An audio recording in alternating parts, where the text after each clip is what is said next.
नमस्कार दोस्तों, स्वागत है आप सभी का हमारे इस YouTube चैनल पंडिताइन चाची में। तो दोस्तों, आज हम भैया दूज के अवसर पर आपके लिए लेकर आए हैं सताना की कथा।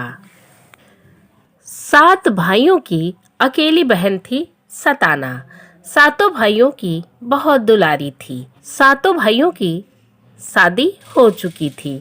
सताना की जो 7 भाभियां थीं, वो सताना को दिन भर परेशान करती थीं। वो तब परेशान करती थीं जब उनके भाई बाहर चले जाते थे। सारा दिन उससे काम करवाती थीं। एक बार की बात है, छोटा भाई पैसे कमाने के लिए विदेश जाने लगा, तो उसने अपनी सभी भाभियों से और अपनी पत्नी से कहा कि मेरी सताना का सब लोग ध्यान रखना।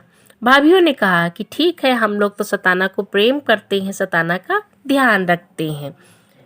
और उसके बाद उसका भाई विदेश चला गया। अब तो भाभियों की और बनाई, वो सताना को और परेशान करने लगी। एक बार की बात है कि भाभियों ने सताना से कहा कि जाओ चलनी में पानी भर के लाओ। सताना लेके नदी पर गई। चलनी में पानी कैसे भर के लाए? वहाँ पे बैठ के खूब रोने लगी कि चलनी में भला पानी कैसे भरे। इतनी देर में वहाँ पर खूब सारी चींटियाँ इकट्ठी हो गईं और कहने लगी कि सताना, तुम क्यों रो रही हो यहाँ बैठी? सताना ने कहा कि मेरा भाई जो हमें सबसे ज़्यादा चाहता था, मेरी बात को समझता था, वो विदेश चला गया है। मेरे भाई 6 हैं, वो मानते बहुत हैं, मगर मेरी भाभियाँ मुझे बहुत परेशान करती हैं। उन्होंने हमसे कहा कि चलनी में पानी भर के ले आओ। भला हम चलनी में पानी कैसे भरें? तब चींटियों ने कहा कि सताना, परेशान होने की बात नहीं है। हम सभी चींटियां मिलकर चलनी के जितने भी गड्ढे हैं उनमें बैठ जाएंगी और तुम पानी भर के अपने घर तक पहुंचा देना। सारी चींटियां इकट्ठी हो गईं और चलनी में जितने गड्ढे थे उनमें बैठ गईं। सताना ने पानी भरा तो पानी नीचे नहीं गिरा। उन्होंने घर तक पानी पहुंचा दिया। भाभियों ने देखा कि वो चलनी में पानी भर के ले आई है। दूसरे दिन फिर भाभी ने कहा कि सताना, जंगल जाओ, वहां से लकड़ियां ले आओ, बिना रस्सी और बिना बांध के पूरा गट्ठल लेकर आना। सताना जंगल गई। वहां बैठ के फिर खूब रोई, खूब रोई। इतने में वहां पर नाग देवता आवाज सुनकर आ गए। बोले, बेटी क्यों रो रही हो? तो सताना ने उससे पूरी बात बताई कि मेरे भाई घर में है, मगर छोटा भाई जो हमें सबसे ज़्यादा मानता था वो परदेश चला गया है। मेरी भाभियाँ मुझे बहुत परेशान करती हैं, तरह तरह से परेशान करती हैं। उन्होंने कहा जाओ जंगल से लकड़ी ले आओ, मगर बिना बांध के, बिना रस्सी के गट्ठल लेके आओ। अब हम लकड़ियों को बिना बांध के, बिना रस्सी के कैसे ले जाएं? तो नाग देवता ने कहा कि बेटी परेशान मत हो, तुम लकड़ी का गट्ठर इकट्ठा करो और हम उसमें लिपट जाएंगे। तुम उसको सर पे रख के घर तक पहुंचा देना। और सताना ने जंगल से लकड़ियां इकट्ठी करी और नाग देवता उसमें लिपट गए और उसने सर पर रख लिया और घर लेके आ गई। भाभियों ने देखा तो वो चकित रह गई कि इतनी लकड़ियां ये कैसे बिना बांधे ले आई है, मगर कुछ समझ नहीं पाई क्योंकि नाग देवता तो तुरंत निकल गए थे। उसके बाद भाभियों ने कहा कि लो सताना, एक बोरा धान जल्दी से इनको साफ कर दो, एक एक चावल निकाल लेना। सत्तो उनको लेके खूब रोई, खूब रोई और सोचने लगी कि एक बोरा धान हम कैसे इनको कूटेंगे, कैसे एक एक चावल निकालेंगे और इतनी जल्दी कैसे इनको सब कर पाएंगे। मगर वो खूब रोई, खूब रोई। इतने में वहाँ पर चिड़िया आ गई और बोली, सताना क्यों रो रही हो? सताना ने पूरी बात बताई तो चिड़िया कहने लगी, तुम परेशान मत हो, हम सब लोग अपनी चोंच से सारे धान कुतर कुतर कर उनको अलग कर देंगे, चावल निकाल देंगे। और सारी चिड़िया इकट्ठी हो गई और उन लोगों ने धान को अपनी चोंच से कुतर कुतर कर उससे चावल निकाल दिया। और दोस्तों, उसी में एक कानी चिड़िया थी, वो बहुत चतुर थी और चोर भी थी। उसने क्या किया, एक चावल के दाने को चुरा लिया और अपनी कानी आँख में छुपा लिया।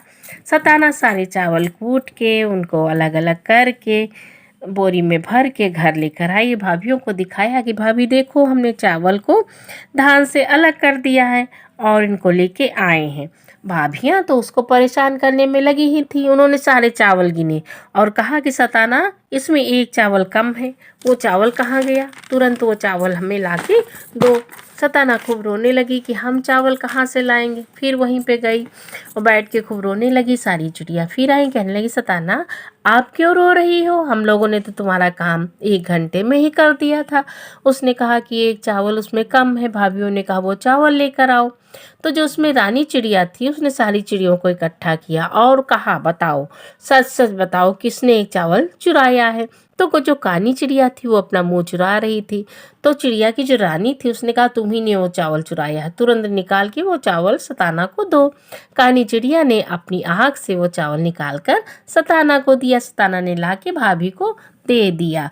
उसके बाद भाभियां कहाँ दम लेने वाली थी। उन्होंने अगले दिन फिर सताना से कहा, सताना, ये काली कमली है, इसको जाओ सफ़ेद करके लाओ, इतना धोना इसको कि ये सफ़ेद हो जाए। सताना क्या करती, कैसे मना करती? गई जंगल में और नदी के किनारे बैठ के खूब रोने लगी। बार बार उसको धोए मगर वो काली कमली सफ़ेद कैसे हो जाए? रोए जाए वहाँ पर खूब रो रही थी। इतने में काफ़ी समय बीत गया था। उनका छोटा भाई जो परदेश गया था वो लौट रहा था। उसको प्यास लगी। उसने सोचा नदी यहाँ है, यहाँ पर बैठ के पानी पी ले। तब तक उसको खूब तेज रोने की आवाज़ आई। उसने देखा कि ये आवाज़ किसकी है। जब नदी के पास आया तो देखा उसकी बहन सताना बैठी रो रही। तो उसने पूछा, बहन ये क्या, तुम यहाँ बैठी रो क्यों रही हो? तो उसने अपने भाई को सारी बात बताई कि कैसे उसकी 6 भाभियों ने इतना परेशान उसको किया है और लगातार कुछ न कुछ ऐसे काम कराती हैं जो असंभव होते हैं, मगर हमने किसी तरह उनको पूरा किया। छोटी भाभी हमें नहीं परेशान करती हैं। भाई को बहुत गुस्सा आया। उसने अपनी जांघ चीरी और सताना को उसमें बैठा लिया और घर लेकर आया। यहाँ पर आके उन्होंने कहा कि भाभी, सब लोग आओ और बताओ सताना कहाँ है? सब लोग तो दिख रहे हैं मगर मुझे सताना नहीं दिख रही। तो भाभीियों ने कहा कि होगी कहाँ, यहीं कहीं खेल रही होगी, करती ही क्या है, सारा दिन खेलती है, दूध बतासा खाती है, पलना झूलती है, यहीं कहीं होगी। तो उन्होंने कहा, कहाँ है, बुलाओ तो सताना को। अब सताना हो तब तो मिले। वो तो जंगल में थी, वो तो काली कमली को सफ़ेद कर रही थी, उन लोगों ने भेजा था। अब भाभी जो थी वो इधर उधर एक दूसरे का मुंह देख रही थी।